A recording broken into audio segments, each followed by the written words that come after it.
누가복음 7장 18절에서 23절입니다. 함께 읽겠습니다. 요한의 제자들이 이 모든 일을 그에게 알리니 요한이 그 제자 중 둘을 불러 주께 보내어 이르되 오실 그이가 당신이오니이까 우리가 다른 이를 기다리오니이까 하며 그들이 예수께 나와 이르되 세례 요한이 우리를 보내어 당신께 여쭈어 보라고 하기를 오실 그이가 당신이오니이까 우리가 다른 이를 기다리오리이까 하더이다 하니 마침 그때에 예수께서 질병과 고통과 및 악기 들린 자를 많이 고치시며 또 많은 맹인을 보게 하신지라. 예수께서 대답하여 이르시되 너희가 가서 보고 들은 것을 요한에게 알리되 맹인이 보며 못 걷는 사람이 걸으며 나병한 자가 깨끗함을 받으며 귀먹은 사람이 들으며 죽은 자가 살아나며 가난한 자에게 복음이 전파된다 하라. 누구든지 나로 말미암아 실족하지 아니하는 자는 복이 있도다 하시니라. 아멘. 예수님의 자비의 능력입니다. 메시아의 본질은 뭔가? 메시아가 오시면 그분은 어떤 분인가? 이 질문에 세례 요한이 감옥에서 예수님이 하시는 일을 이렇게 들으니까 세례 요한이 생각하는 메시아의 본질에 의문이 드는 거예요. 예수님이 하시는 일 가만히 보니까 백부장의 종을 고치시고 죽은 나인성 과부의 아들을 살리시고 나병 환자를 고치고 병든 자를 고치고 눈먼 자를 보게 하고 이러고 다니신단 말이에요. 그러니까 이게 뭐냐면 세례 요한이 생각할 때에는 예수님이 너무 약한 거 아니야? 이런 질문이 아니에요. 메시아가 뭐 이렇게 약해? 그런 게 아니라 메시아의 성격이 이게 맞나? 예수님은 지금 가난하고 병들고 죄인이고 이런 자들을 정죄하고 이러지 않고 그들을 감싸고 치유하고 용서하시고 그들에게 복음을 전하고 있단 말이에요. 그러니까 약한 게 아니라 너무 자비로운 거 아닌가? 메시아가. 세례 요한의 메시아관은 구약을 예표하죠. 구약을 예표하는 구약에서의 율법의 예표로 들어오는 거는 상과 벌, 지키면 상을 받고 지키지 않은 벌을 받는다. 이런 사고에 있어요. 그래서 예수님이 오실 때 내 뒤에 오시는 이는 나보다 능력이 커서 그는 나는 물로 세례를 주지만 그는 성령으로 줄 것이다. 그의 손에 키를 들고 알곡과 껍데기를 다 분리할 것이다. 그러니까 메시아의 본질을, 메시아의 성격을 세례 요한은 뭘로 이해했냐면 하나님의 말씀의 공의를 기준으로 해서 말씀에 합당한 자들은 상을 받고 합당하지 못한 자들은 심판을 받을 것이다. 그것을 이루시는 분이 메시아 아닌가? 이렇게 생각한 거예요. 이게 세례 요한까지가 가지고 있는 신학적인 프레임이에요. 그 신학적인 프레임이 지금 흔들리는 거예요. 이 세례 요한에. 메시아가 이게 아니란 말이야? 그럼 저분 말고 다른 메시아가 온다는 건가? 메시아가 뭔가? 예수님의 모습, 예수님이 그대로 얘기해 주잖아요. 뭐라 그럽니까? 이사야 35장 61장을 그대로 인용을 하시면서 이렇게 얘기를 하시죠. 너희가 가서 보고 들은 것을 요한에게 알리되 맹인이 보며 못 걷는 사람이 걸으며 나병한 자가 깨끗함을 받으며 귀먹은 사람이 들으며 죽은 자가 살아나며 가난한 자에게 복음이 전파된다 하라. 자, 이게 무슨 일입니까, 여러분? 여러분,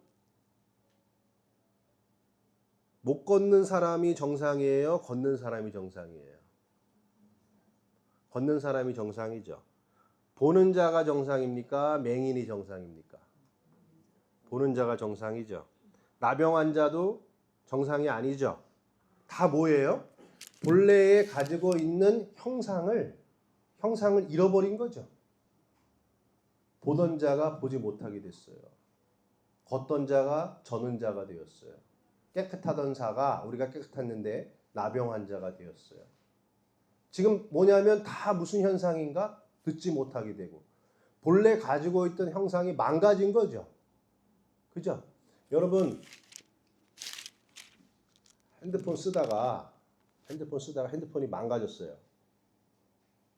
그냥 아예 그냥 복구가 안 돼. 복구가 안 되면 어떻게 합니까? 핸드폰 쓰다가 복구가 안 돼. 망가졌어요, 다.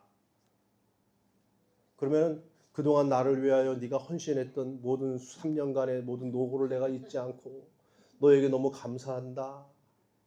막 이렇게 해가지고 걔를 막 사랑하고 막 이래요? 아니면 그냥 팽개쳐요? 팽개치죠. 한 차 10년 타고 다니다가 차가 그냥 박살이 났어요. 박살 났으면 그 차를 폐기 처분합니까? 아니면 끌어안고 막 매일 가서 위로해주고 막 그럽니까? 안 그러죠? 가지고 있던 것이 본래성을 상실해버리면 그거를 여러분 폐기하죠? 그것을 본래로 폐기시켜버리는 것, 본래의 망가진 것, 본래의 형상을 잃어버렸기 때문에 폐기되고 심판받아야 된다는 사고방식이 세례요한인 거예요. 이게 물건에다가 통용되는 게 아니라 사람에게 적용을 했을 때 눈 보지 못하게 되고 걷는 자가 절게 되고 이렇게 된 것이 하나님의 징계에 의한 심판으로 해석을 하든 그런 관점에서 본다면 그거는 이미 심판이고 폐기 처분되어야 되는 대상이에요. 그런데 예수님은 그걸 어떻게 본 거예요? 망가지고 병들고 눈이 멀게 되고 버림받고 절게 된 것들을 그거를 지금 뭐하고 있냐면 자비, 본래에 가지고 있던 형상으로 회복시키는 거. 그게 자비라는 거예요. 메시아의 본질은 하나님의 형상을 잃어버린 것들을 폐기 처분하는 것이 메시아의 본질이 아니라 메시아의 본질은 그 본래 가지고 있던 형상을 잃어버리는 것에 대하여 어떤 마음? 스플랑코니조마이. 간장이 끊어져 나가는 것 같은 안타까운 마음으로 치근히 여기고 불쌍히 여기는 마음. 그런 마음으로 보는 거예요. 그러니까 버리는 것이 아니라 그것을 막 마음이 아파서 어떻게 합니까? 본래로 회복시키려고 하는 거. 여러분 만약에 여러분 자녀가 제 이제 서우가 우리 딸 서우가 지금 6일째 감기인지 장바이러스인지 뭐 하여간 헷갈려 죽겠는데 병원 가도 못 찾아가지고 막 38도 40도 올라갔다 내려왔다 막 오르락 내리락 막 이러고 있단 말이에요. 그랬을 때 제가 만약에 너는 너의 가지고 있던 본래성을 상실했구나. 너는 이제 필요가 없네? 하고 버립니까? 아니죠. 그 본래성을 잃어버리고 있는 것에 대해서 간장이 끊어지는 것 같아 여미듯이 막 아프고 마음이 쓰라리잖아요. 그래서 그 계속 열을 재고 어떻게든지 본래대로 회복시키려고 하죠.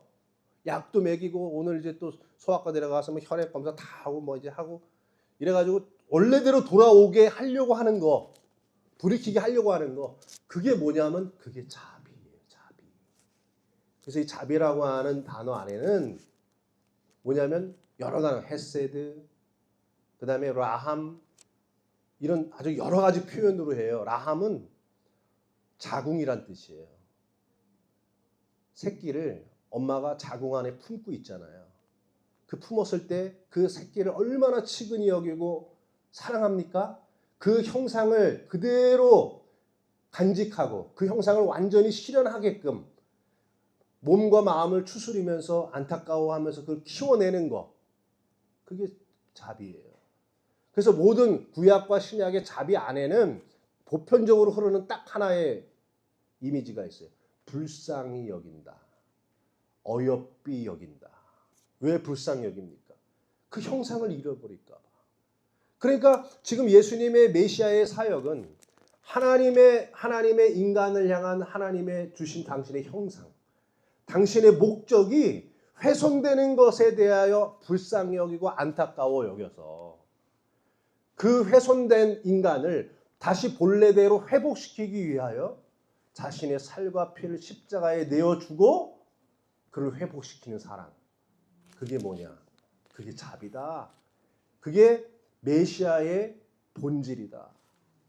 지금 이제 그 얘기를 여기서 보여주고 있는 거예요. 그러니까 여러분 얼마나 좋습니까? 예수님의 사랑이